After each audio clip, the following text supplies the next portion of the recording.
Hi everyone. The Book of Dharma by Simon Haas. I absolutely love this book, and I found this great interview by Mr. Haas where he is discussing the four principles of Dharma as described in the Hindu scriptures. So let me show you what I found. So this one is a speech that he gives in United Nations in 2019. That is the first time I came across his book and his work. So let us listen. To help resolve the world's most difficult challenges, we need outstanding leadership. In ancient India, the rishis or sages understood that the quality of a leader's decision-making is paramount. It determines the future of generations. They therefore devised a system for making wise decisions, called the Dharma Code. The Dharma Code is a set of 4 yoga principles: truth, purity, non-violence, and discipline. So this is what he is talking about here, and let me show you an interview where he elaborates on these principles. There are a few points that I have highlighted and I want to go through these, and I want you to take away from this video a series of thoughts so that you can implement them in your life to live your best version. Thank you. So this is the interview that I'm talking about. The host of the interview did a spectacular job. However, I'm going to focus on what Mr. Haas has to say, but please watch this interview in its full to get the full context. Here I'm only highlighting a few points. In the book, I'll hold it up here for those that are able to see the book of Dharma. But in this book, you mentioned that there was a certain point where you were approaching, let's say, these ancient texts or this tradition for knowledge, but like for information, let's say. But at a certain point, you shifted and understood, actually, these are for self-transformation. Right. Yeah. Well, one very interesting thing about the text of ancient India is that they're not self-help books. So that's obviously a genre that's a recent it's a recent genre from our contemporary Western world. Okay. So as I began looking through the texts of India, I reached like a limit to how deeply I could enter into them. For one thing, they're in Sanskrit, they're in codified form. There's a whole universe of meaning within each shloka or verse or within each line. And it also became clear that these texts are aiming not at information, but at transformation. So as he's studying Indian scriptures, he is thinking that these are for self-transformation, not just for information. That is what he just said. And the next thing he says about is how this is Raja Vidya. Let us listen to what he says. I love what you mentioned about this being a knowledge for kings and queens. And you see that throughout many texts. Even in the Bhagavad Gita, there's the famous verse, Raja Vidya Raja Guyam. So we often translate that as Raja Vidya, the king of knowledge. Mm-hmm. Our acharyas or commentators in our tradition, they translate that in both ways. Sometimes the king of knowledge, and at other times they also translate it as a knowledge for kings. I see. And the secrets for the kings, Raja Guyam. That's right. Yeah, that's okay. Right. So this is it's a guarded knowledge, and a knowledge that was originally intended for decision makers. So in our life, if we make a decision, it'll affect those immediately around us, our family members, colleagues, friends. If a queen or a king makes a decision, it'll affect an entire kingdom, maybe thousands, hundreds of thousands, millions of people. It'll be the difference, it could be the difference between an entire nation going to war or prospering. So the rishis or sages of India, they understood that the quality of decision making of a monarch is paramount, and they developed these teachings that are essentially for these decision makers. But having said that, we are also in many ways like queens and kings. We have a kingdom, and that kingdom is our life, our perceptual world. Exactly. Our perceptual world will never be better than the design principles we use to create it. So exactly. So here what he's saying is you don't have to necessarily be a king or a queen to adopt these principles. You are very much the king or the queen of your own kingdom, your own life. So why not design them with the principles of Dharma? That's what he's talking about here. And what is the Dharma code?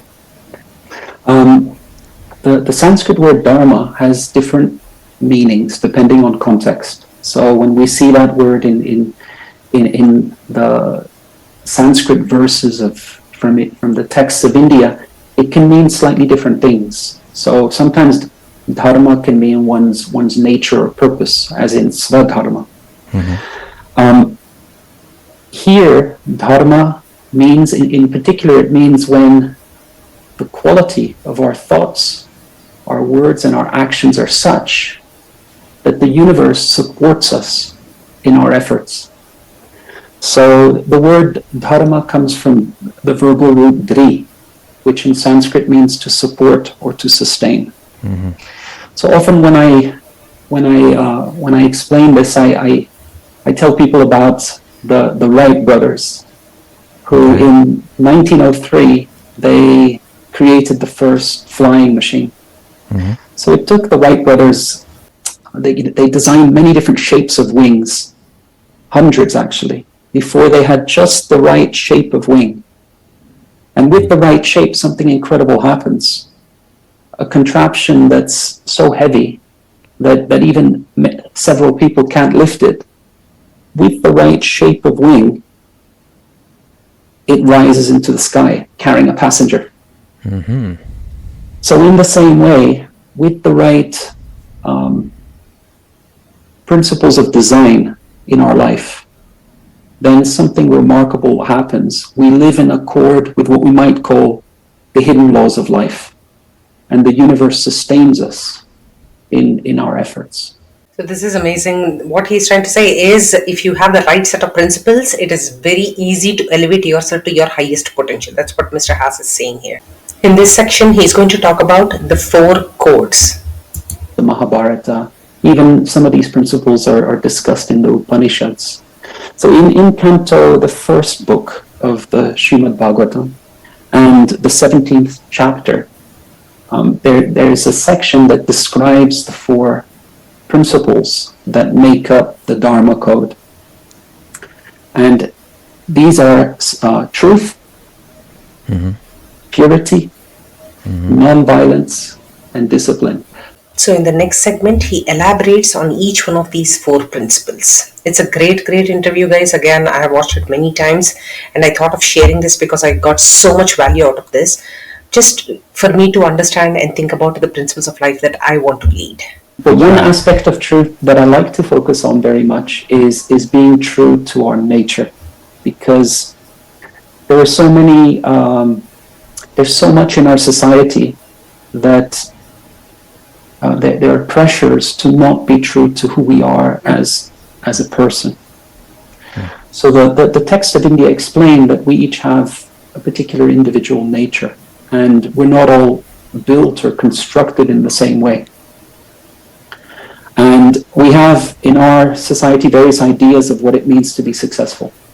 Sorry guys, I don't know why this is looking blurry. I think it's my internet connection. But the point is, if you try to see what he's saying, we are not usually true to ourselves because we are going after somebody else's definition of what success should look like in our lives. And there is a very key point he talks about. I just want to skip to that and then let's think about that. The number one regret of dying patients was, I wish I'd had the courage to lead a life true to myself rather than the life that others expected of me. I wish I'd had the courage to lead a life true to my nature. And we find those same teachings in, for instance, the Bhagavad Gita, thousands of years earlier, where Krishna says to Arjuna, it's better to follow your nature, even if you make mistakes, than to follow another path, someone else's path, and do that perfectly. So we can have all the trappings of success, the symbols of status, or however we want to measure it, the car, the bank balance, the address, the postcode, however we want to measure it, if we're not living a life that's true to the nature we've been given in this life, we will always struggle. There'll always be an emptiness. So I want to pause here. I would rather just play the entire video because it's so good, but I want you to please watch this video in its entirety and also understand what he's trying to talk about when he's talking about purity, when he's talking about non-violence, and he's talking about discipline, tapas, that is so much needed for anything else and everything else to work in our lives. You might have all these great ideas incubating in your head, but unless you have the discipline to sit down and actually put your work into it, nothing is going to happen. So please watch this video. I'm going to put some important timestamps along with the link for this, and live your best life the Dharma code way. Thank you.